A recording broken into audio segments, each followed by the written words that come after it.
Hello everyone, welcome to my channel. Please like and subscribe my channel Knowledge TV। तो जैसा कि मैं आपको बता दूं कि आज का हमारा टॉपिक रहने वाला है भारत की नदियां। भारत की नदियां, और इसको हम दो दो फेज में पढ़ने वाले हैं, हिमालय अपवाह तंत्र, और इसके अलावा दूसरा एक और होगा जो प्रायद्वीपीय अपवाह तंत्र के तौर पर हम करेंगे। तो फ्रेंड्स, मैं आपको बता दूं कि हर एग्ज़ाम में भारत की नदियों से एक या दो क्वेश्चन हमेशा ही पूछे जाते हैं। तो चलिए बिना समय गवाए हम स्टार्ट करते हैं। हमारा पहला होगा हिमालय अपवाह तंत्र।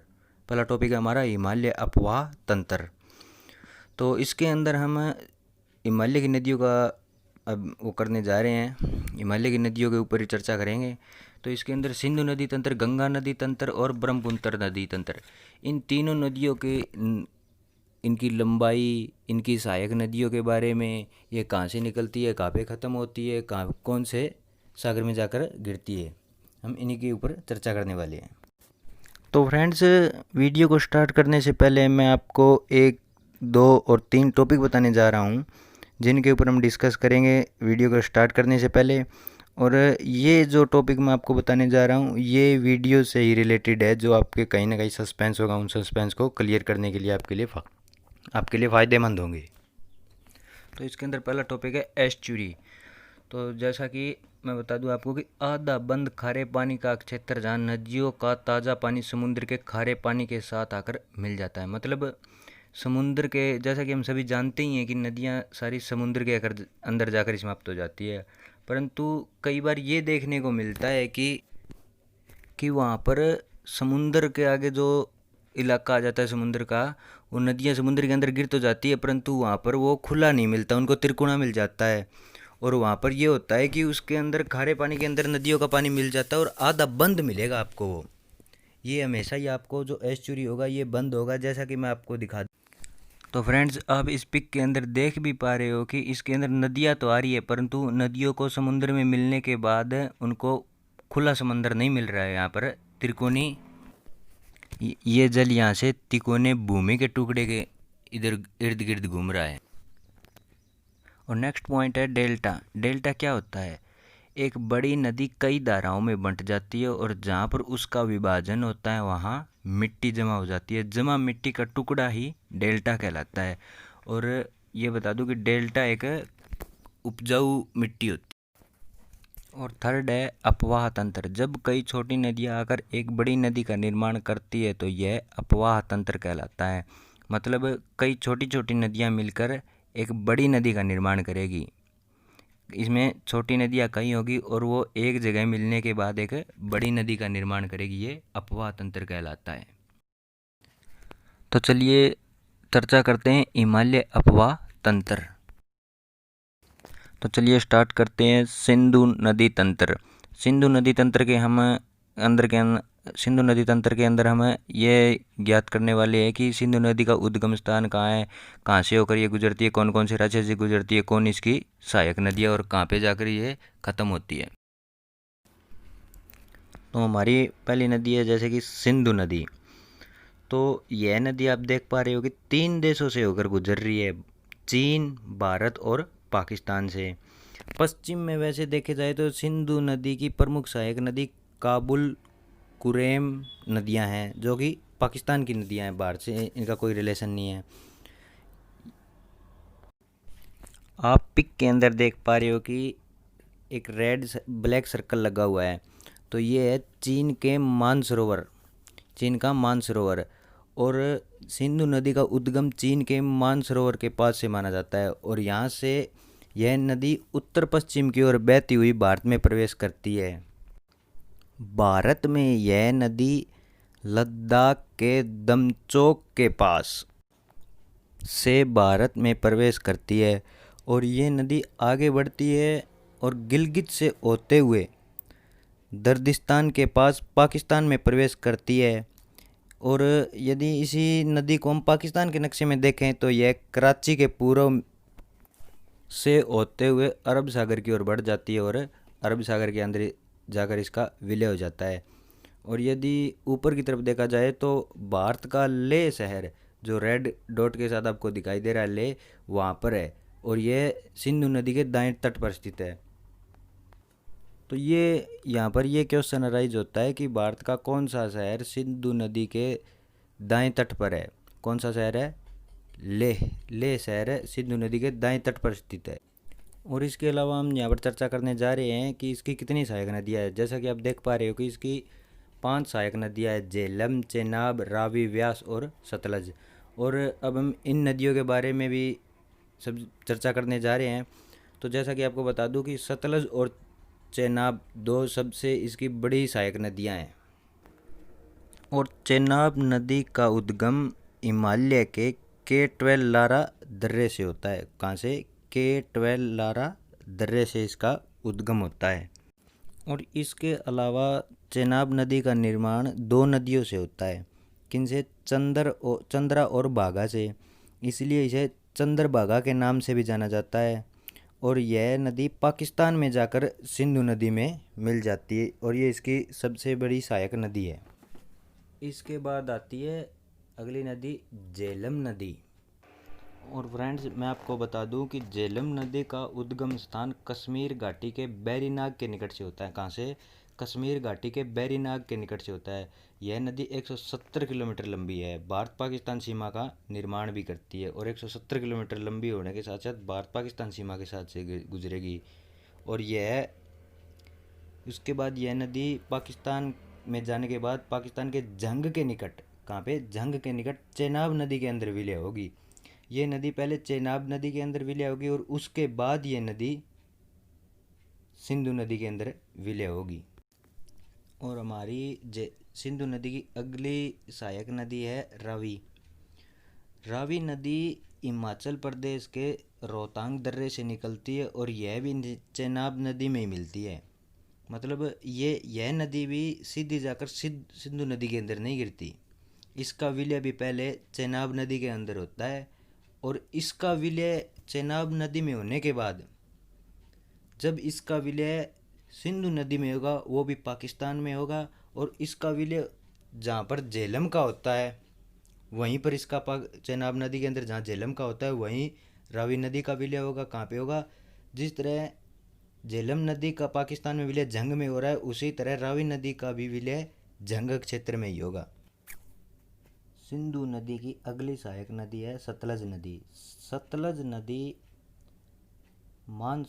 राक्षस ताल से निकलती है और कुछ दूरी पर यह सिंधु नदी के समांतर चलती है और उसके समांतर बहती हुई भारत के हिमाचल प्रदेश में प्रवेश करती है। और हिमाचल प्रदेश में प्रवेश करने के बाद पंजाब की तरफ जाती है। और यदि पाकिस्तान में देखा जाए तो यह नदी पाकिस्तान के बहावलपुर में प्रवेश करती है और पंजाब से होकर गुजरती है। और चेनाब नदी में मिलने से पहले, और जैसे कि यह नदी भी चेनाब नदी के अंदर विलय होती है सिंधु नदी में विलय होने से पहले, परंतु उसमें विलय होने से पहले इस नदी के अंदर व्यास नदी का विलय होता है। सतलज नदी के अंदर व्यास नदी का विलय होता है। और अब यहाँ पे ध्यान देने योग्य बात यह है कि सतलज नदी, इस नदी का उद्गम भारत में नहीं बल्कि तिब्बत के मानसरोवर से होता है। और मानसरोवर के राक्षस ताल से। कहाँ से? जो आपको ब्लैक सर्कल के अंदर दिखाई दे रहा है, यहाँ पर राक्षस ताल जो कि मानसरोवर है और राक्षस ताल मानसरोवर में स्थित है, यहाँ से होता है सतलज नदी का उद्गम। और चलिए व्यास नदी का भी यहीं पर जिक्र कर लेते हैं। तो मैं आपको बता दूं कि व्यास नदी रोहतांग दर्रे से निकलती है। कहाँ से? रोहतांग दर्रे से निकलती है और हिमाचल प्रदेश के कुल्लू घाटी से होते हुए पंजाब के अरीके में, कहाँ पे? अरीके में सतलज नदी में मिल जाती है। पंजाब में आके सतलज नदी में मिल जाएगी व्यास नदी। और कहाँ पे? पंजाब के अरीके में। और आपको एक इम्पोर्टेंट पॉइंट यहाँ पे बताता हूँ कि अरीके में व्यास और सतलज नदी का जो संगम होता है, यहीं से देश की सबसे लंबी नहर इंदिरा गांधी नहर यहीं से निकलती है। और मैं बता दूं कि ये भारत की सबसे लंबी नहर है और राजस्थान में सबसे ज़्यादा इसकी लंबाई है जो कि 470 किलोमीटर है। मतलब इसकी लंबाई अकेले राजस्थान के अंदर 470 किलोमीटर है। और फ्रेंड्स, अब आपके देने योग्य बात है कि झेलम, चेनाब, सतलम, रावी और व्यास, ये पांचों नदियां मिलकर एक पंचनद का निर्माण करती है। और पंचनद का निर्माण पाकिस्तान के बहावलपुर में करती है। और इसके बाद ये पांचों नदियां लगभग 45 किलोमीटर तक एक बनकर बहती है और उसके बाद ये नदियां सिंधु नदी में विलय हो जाती है। तो पंचनद है जो कि कहाँ पे है, पाकिस्तान के बहावलपुर में। जैसे कि आपको स्क्रीन के ऊपर लिखा मिलेगा पंचनद नदी, देख लीजिए। तो इसका मतलब ये है कि ये पांचों नदियां जहाँ पे मिलेगी वहाँ पर पंचनद बन रहा है।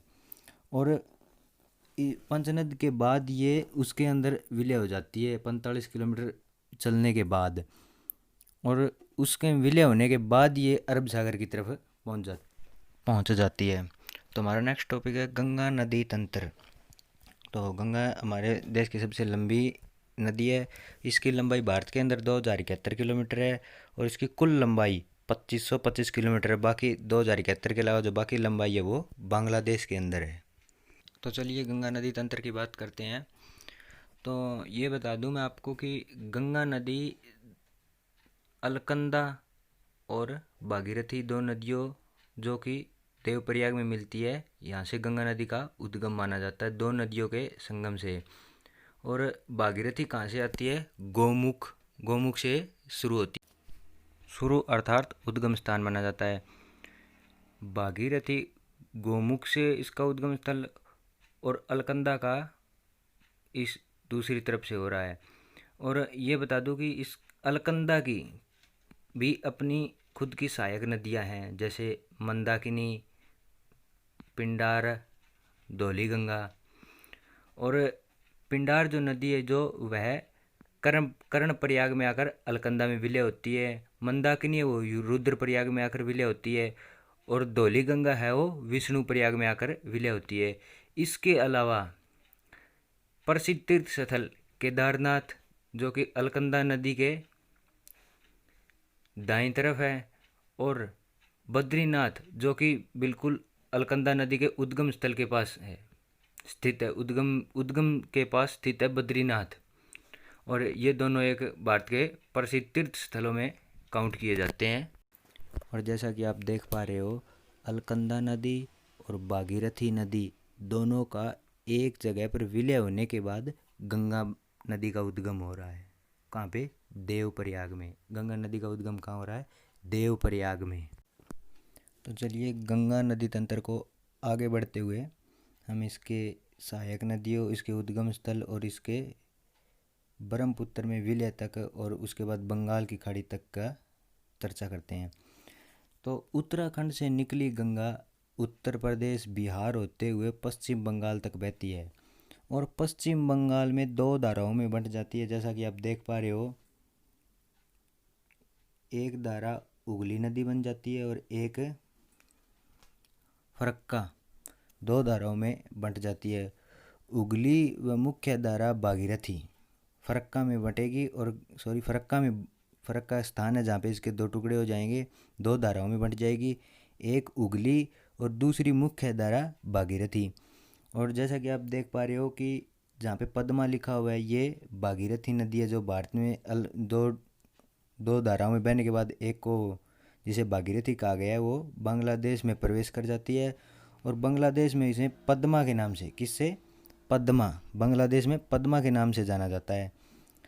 और यहाँ पर यह नदी ब्रह्मपुत्र में मिल जाती है। और ध्यान रहे कि ब्रह्मपुत्र को बांग्लादेश में भारत में यमुना नदी है, वैसे ब्रह्मपुत्र को जमुना नदी के नाम से जाना जाता है। और इसके मिलने के बाद इन्हें मेघना कहा जाता है। इन दोनों के संयुक्त रूप को बांग्लादेश में मेघना कहा जाता है। किनको, गंगा और ब्रह्मपुत्र के संगम के बाद एक नदी जब ये बन जाती है, एक धारा बन जाती है इन दोनों की, ब्रह्मपुत्र की और पद्मा की, उसके बाद इन्हें मेघना कहा जाता है। और आप देख भी पा रहे हो और मैं आपको बता भी दूं कि गंगा की बहुत सी सहायक नदियां हैं और यमुना इसकी सबसे बड़ी सहायक नदी है। और यमुना नदी उत्तराखंड के बंदरपूंछ की चोटी स्थित यमुनोत्री इमानी से निकलती है। कहाँ से निकलती है? उत्तराखंड के बंदरपूंछ की पहाड़ियों से निकलती है। यह उत्तराखंड और फिर हरियाणा और उत्तर प्रदेश की सीमा के साथ लगती हुई हरियाणा की तरफ बहती है। और इसके बाद उत्तराखंड, हरियाणा, दिल्ली, यूपी होते हुए प्रयागराज या फिर इलाहाबाद भी कह देते हैं, में आकर गंगा में विलय हो जाती है। कहाँ पे? इलाहाबाद में आने के बाद यहाँ पर विलय हो जाती है गंगा में। यमुना नदी का पुराना नाम कालिंदी, क्या नाम है? कालिंदी नदी। ये पीछे रेलवे में पूछा भी गया था कि यमुना नदी का पुराना नाम क्या है? कालिंदी। वैसे ये ऐसे कुछ क्वेश्चन अराइज हो रहे हैं जैसे कि यमुना नदी का पुराना नाम कालिंदी। ये आपको अगली जो तीसरी वीडियो आएगी, सीरीज आएगी, क्वेश्चनों की सीरीज आएगी नदियों पे, उसमें आपको ऐसे क्वेश्चन बता दिए जाएंगे। और वैसे यमुना नदी की खुद की भी सहायक नदियाँ हैं, जैसे चंबल, बेतवा, केन। और चंबल नदी मध्य प्रदेश में इंदौर के महुआ क्षेत्र से जानापाव, कौन से? जानापाव पर्वत, कहाँ से निकलती है? जानापाव पर्वत से निकलती है। और उत्तर और मध्य भाग में बहते हुए ये नदी राजस्थान होकर, कहाँ से? राजस्थान से होकर यूपी, उत्तर प्रदेश यूपी के इटावा में, कौन से? इटावा में। कहाँ पे? कौन सा स्थान होगा? इटावा, ध्यान रखिएगा, इटावा में यमुना नदी में मिल रही है। जैसे कि आप फिगर में देख भी रहे हो कि यमुना नदी में मिल रही है। इसके बाद है बेतवा नदी। कौन सी? बेतवा नदी, जो भोपाल से आपको निकलती हुई दिखाई दे रही है। यह मध्य प्रदेश के भोपाल से, मध्य प्रदेश की कैपिटल है जो भोपाल, वहाँ से निकल रही है। वह उत्तर और पूर्व दिशा के बीच में बहते हुए उत्तर प्रदेश के अमीरपुरा, ये भी उत्तर प्रदेश में आकर मिलती है यमुना नदी से। कहाँ पे? अमीरपुरा में यमुना नदी में मिल रही है। ध्यान रहे कि सांची के जो स्तूप आप पढ़ते आए हैं, वो स्तूप इस नदी के तट पर स्थित है। सांची जो स्तूपों के लिए प्रसिद्ध है सांची, वह इस नदी के तट पर स्थित है। कौन सी नदी के? बेतवा नदी के तट पर। और ये काफ़ी बौद्ध स्मारक है, यहाँ काफ़ी बौद्ध स्मारक है। और अगली नदी की हम बात करें तो वो है कोसी नदी। यह नेपाल से निकलती है। कोसी नदी, यह नदी नेपाल से निकल रही है। जैसा कि आप देख पा रहे हो, कोसी नदी तिब्बत और चीन जहाँ पे लिखा हुआ वहाँ से निकल रही है, पर ये माना जाता है कि नेपाल से ही है। और यह बिहार राज्य से होती हुई, भारत के कौन से राज्य से? बिहार राज्य से होती हुई गंगा में प्रवेश कर जाती है। और यह नदी अपना मार्ग बदलने के कारण चर्चा में रहती है। यह नदी, इस नदी का मार्ग काफ़ी बार बदल जाता है अपने वे में, तो इस कारण यह बाढ़ का भी मुख्य कारण बनती है बिहार के लिए। और यही कारण है कि जैसे जीके का क्वेश्चन भी आता है कि बिहार का शोक किसे कहा जाता है, तो इसी कारण इस कोसी नदी को बिहार का शोक कहा जाता है। यह बिहार के कटियार में आकर गंगा नदी में मिल जाती है। और यदि हम अगली नदी की चर्चा करते हैं तो इसके अंदर आती है, नीचे की तरफ देखिए, सोन नदी।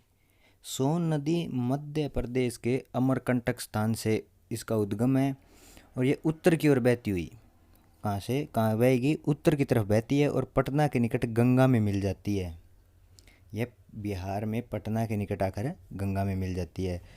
ध्यान देने योग्य बात यहाँ पर यह है कि सोन नदी व यमुना नदी के बीच में, जैसा कि आप देख पा रहे हो कि कैमूर की पहाड़ियाँ हैं जो इनका विभाजन का काम करती है, जो इनको अलग कर रही है। जैसा कि आप देख भी पा रहे हो ऊपर की तरफ फिगर के अंदर, प्रयागराज के और सोन नदी के पास आपको कैमूर की पहाड़ियाँ दिखाई हुई है। यही कैमूर की पहाड़ियाँ हैं जो यमुना, इन दोनों नदियों को अलग कर रही है, यमुना को और सोन नदी को। और यहाँ से कैमूर की पहाड़ियाँ होने के कारण सोन नदी सीधी पटना की तरफ, बिहार की तरफ है। ठीक है। सोन नदी के बाद हम आते हैं दामोदर नदी पे। दामोदर नदी, जो कि सोन नदी के पूर्व में है। जैसा कि फिगर में भी दिखा हुआ है कि सोन नदी के पूर्व में है दामोदर नदी। तो छोटा नागपुर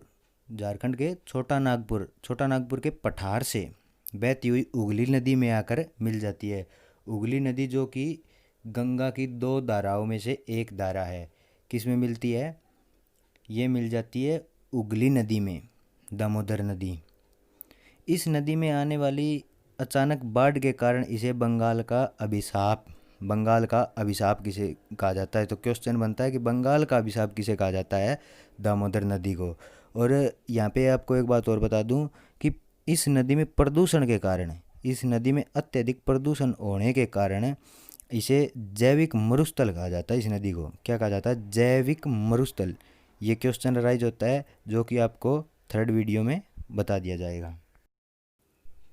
दामोदर नदी के बाद बात आती है गोमती नदी की। किसकी? गोमती नदी की, जो कि गंगा के बाएं तरफ से बहती है। तो गोमती का उद्गम स्थल कहाँ से है? उत्तर प्रदेश से है। और उत्तर प्रदेश में कहाँ से? पीलीभीत स्थित गोमताल से। कहाँ से? पीलीभीत में स्थित गोमताल से। इसे फुलर झील भी कहा जाता है। इसे क्या? फुलर झील भी कहा जाता है। एक प्रश्न यह बनता है कि गंगा की एकमात्र सहायक नदी जिसका उद्गम मैदान से होता है। तो गंगा की ये एकमात्र ऐसी नदी है जिसका उद्गम मैदान से हो रहा है। उत्तर प्रदेश, हरियाणा, पंजाब ये मैदानी इलाका है। तो ये एक ऐसी नदी है जो कि मैदानी इलाके से उद्गम हो रही है।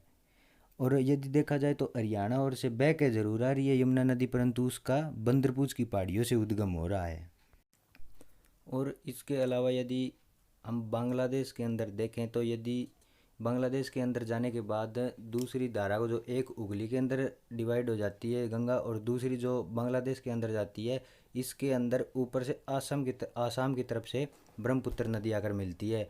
और उसके बाद ये दोनों एक एक धारा बन के, ब्रह्मपुत्र और पद्मा एक धारा बन के बंगाल की खाड़ी में जाकर गिरती है। तो एक सहायक नदी हम इसको ब्रह्मपुत्र को भी कह सकते हैं इसकी। और ब्रह्मपुत्र नदी के मिलने के बाद इन दोनों को मेघना कहा जाता है। और इसके अलावा गंगा सहायक नदी के अंदर घाघरा और गंडक नदी भी आती है, जो कि गंगा नदी के बाएं तट से आकर मिलती है, जो कि बाएं तट से आकर मिल रही है ऊपर की तरफ से। जैसा कि आप देख पा रहे हो, एक नेपाल की तरफ से आ रही है गंडक नदी और एक घाघरा नदी नेपाल के छोर से आ रही है और उत्तर प्रदेश के निकट से आ रही है। उत्तर प्रदेश और नेपाल की सीमा के पास से आ रही है, जैसा कि आप देख भी पा रहे हो ऊपर। और फ्रेंड्स, अब यदि देखा जाए तो एक क्वेश्चन राइज होता है कि कौन सी नदी गंगा के दाएं तरफ से गंगा के दाएं तट पर आकर मिल रही है और कौन सी नदी गंगा के बाएं तट पर आकर मिल रही है। तो मैं आपको, जैसा कि आप फिगर में भी देख पा रहे हो, और मैं आपको बता दूं कि गंगा के दाएं तट पर कौन कौन सी नदियां हैं? सोन, बेतवा, केन, बेतवा और चंबल, ये दोनों नदी तो यमुना नदी के अंदर हो गई। परंतु ये डायरेक्ट तो यमुना नदी के अंदर नहीं है, तो इसलिए हम इन ऐसे काउंट करेंगे। दाएं की तरफ से होंगी यमुना, सोन, टोंस, और बाएं तरफ से गोमती, गंडक, घाघरा, कोसी। और मैं आपको बता दूं कि गंगा को 2008 में राष्ट्रीय नदी का दर्जा मिला। कब मिला? 2008 में राष्ट्रीय नदी का दर्जा मिला। वह इस नदी के ऊपर कानपुर एक सबसे बड़ा शहर है जो इसके किनारे पर है। तो गंगा के किनारे पे सबसे बड़ा शहर कौन सा है? कानपुर। कौन सा? कानपुर। और इस तरह यदि देखा जाए तो गंगा नदी का प्रवाह हो रहा है उत्तराखंड के बाद उत्तर प्रदेश के बाद बिहार, और बिहार के बाद पश्चिम बंगाल, और पश्चिम बंगाल के बाद बंगाल की खाड़ी में विलय हो जाता है गंगा का।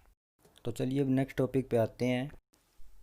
तो हमारा नेक्स्ट टॉपिक है ब्रह्मपुत्र नदी तंत्र। तो चलिए अपने अगले टॉपिक ब्रह्मपुत्र नदी पे आते हैं। तो इसके बहने का क्रम होगा तिब्बत, भारत और बांग्लादेश। तिब्बत के मानसरोवर झील के निकट से निकलती है, मतलब इसका भी उद्गम स्थल कहाँ से होगा? तिब्बत के मानसरोवर से। और इसके बाद यह भारत में प्रवेश करती है। कहाँ प्रवेश करती है? भारत में, तिब्बत के बाद। और तिब्बत के बाद भारत में प्रवेश करती है, और भारत के बाद इसका अगला देश रहता है बांग्लादेश, और बांग्लादेश के बाद यह बंगाल की खाड़ी में विलय हो जाती है। और तिब्बत में इस नदी को, जैसा कि आप देख भी पा रहे हो, यरलुंग जेंगबो के नाम से जाना जाता है।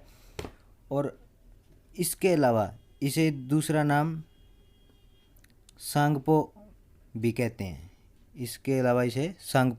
हैं। तिब्बत में जब यह नदी भारत में प्रवेश करती है तो अरुणाचल प्रदेश में दिहांग, और जब यह असम घाटी में प्रवेश करती है तो ब्रह्मपुत्र के नाम से जाना जाता है। मतलब ये अरुणाचल प्रदेश में इस नदी को किस नाम से जाना जाता है? दिहांग। किससे? दिहांग नदी के नाम से जाना जाता है। और भारत के असम घाटी में जब ये असम घाटी में प्रवेश कर जाती है तो इसको किस नाम से जानेंगे? ब्रह्मपुत्र के नाम से जाना जाता है। बांग्लादेश में इस नदी को जमुना, भारत की यमुना, और यहाँ पे इसे ब्रह्मपुत्र को जमुना नाम से जाना जाता है। और यहाँ तक कि एक धारा गंगा की भी इसमें मिल जाती है। और जब देखिए भारत में पद्मा जिसे कहा जाता है, उसकी धारा एक ये जब ब्रह्मपुत्र में मिल जाती है तो जिसे पद्मा कहते हैं गंगा की धारा को। और बांग्लादेश में जब यह गंगा की धारा के साथ मिल जाती है तो इन दोनों के संयुक्त रूप को, जो कि एक रूप हो जाता है, को मेघना कहा जाता है। अर्थात मेरा कहने का भाव ये है कि बांग्लादेश में आने के बाद गंगा और ब्रह्मपुत्र का विलय होकर एक नदी बनने के बाद इन दोनों को बांग्लादेश में मेघना नाम से जाना जाता है। वैसे भी ऊपर इस बात का जिक्र किया जा चुका है। और मैं आपको बता दूं आपकी जनरल नॉलेज के लिए और जनरल जीके के क्वेश्चन के लिए भी कि यह मेघना नदी बनने के बाद यहाँ पर यह विश्व के सबसे बड़े डेल्टा सुंदरवन डेल्टा का निर्माण करती है। कहाँ पे? पद्मा नदी जहाँ पर लिखा है उससे नीचे आने के बाद, बंगाल की खाड़ी की तरफ आने के बाद, बंगाल की खाड़ी के काफ़ी नज़दीक आने के बाद यह एक सुंदरवन डेल्टा का निर्माण करती है, जो कि विश्व का सबसे बड़ा डेल्टा है। और डेल्टा का मैंने जिक्र वीडियो के स्टार्टिंग में किया था, एस्चुरी डेल्टा और अपवाह तंत्र का। और अंत में यह बंगाल की खाड़ी में मिल जाती है और इसका वहीं पर विलय हो जाता है। तो मैं बता दूं कि इसकी सहायक नदी कौन कौन सी है? लोहित, दिबांग, सुवर्सिरी, कमेंग, मानस, तिस्ता, कपिली, बराक, ये सब इसकी सहायक नदी है। और यदि देखा जाए तो गंगा का एक भाग, गंगा के दो धारा होने के बाद एक भाग जो पद्मा कहलाता है, वो भी इसकी सहायक नदी बन रहा है। अब यदि ध्यान से देखें तो उसको भी हम इसकी सहायक नदी कह सकते हैं। तो यहाँ पर एक क्वेश्चन ये राइज होता है कि इसके दाएं और बाएं कौन कौन सी नदियाँ हैं? ब्रह्मपुत्र के दाएं तरफ कौन कौन सी सहायक नदियाँ हैं? तिस्ता, मानस, सुवर्सिरी, कमेंग। और बाईं तरफ कौन सी है? कपिली, बराक, लोहित, दिबांग। और जैसा कि आप देख पा रहे हो कि इस ब्रह्मपुत्र नदी की एक सहायक नदी है तिस्ता, जो कि सिक्किम से उद्गम ले रही है और उसके बाद बांग्लादेश में आ रही है। उससे पहले, बांग्लादेश में आने से पहले कहाँ पे? यह नदी तिस्ता सिक्किम से उद्गम के बाद पश्चिम बंगाल से होते हुए ब्रह्मपुत्र नदी के अंदर विलय हो जाती है, और विलय होने के बाद बांग्लादेश से होते हुए बंगाल की खाड़ी में चली जाती है। और इसके अलावा एक रोचक तथ्य मैं आपको क्वेश्चन राइज होने वाला तथ्य बता देता हूँ कि आपके राइट हैंड में बिल्कुल ऊपर की तरफ नदी है लोहित नदी। इस नदी को खून की नदी के नाम से भी जाना जाता है। किस नदी को? लोहित नदी को। और किस नाम से? खून की नदी के नाम से जाना जाता है। और लोहित नदी के नीचे की तरफ आप देखोगे तो एक बराक नदी है, जो कि मणिपुर की पहाड़ियों से निकलती है और मणिपुर से मिजोरम होते हुए बांग्लादेश में प्रवेश करती है और मेघना नदी में आकर मिल जाती है। और यहाँ पर सुंदरवन डेल्टा है, जो कि गंगा व ब्रह्मपुत्र दोनों से मिलकर बनता है और विश्व का सबसे बड़ा डेल्टा है ब्रह्मपुत्र। और इसके अलावा ब्रह्मपुत्र नदी पर असम में सबसे बड़ा नदी द्वीप है। ब्रह्मपुत्र नदी का अपना सबसे बड़ा नदी द्वीप कहाँ पे है? असम में है, जिसका नाम है माजुली द्वीप। तो उम्मीद करता हूँ कि आपको ये वीडियो पसंद आई होगी और वीडियो को लाइक और शेयर ज़रूर कीजिएगा ताकि अधिक से अधिक इसको पढ़ सके, किसी को नॉलेज मिल सके। तो thank you, have a nice day.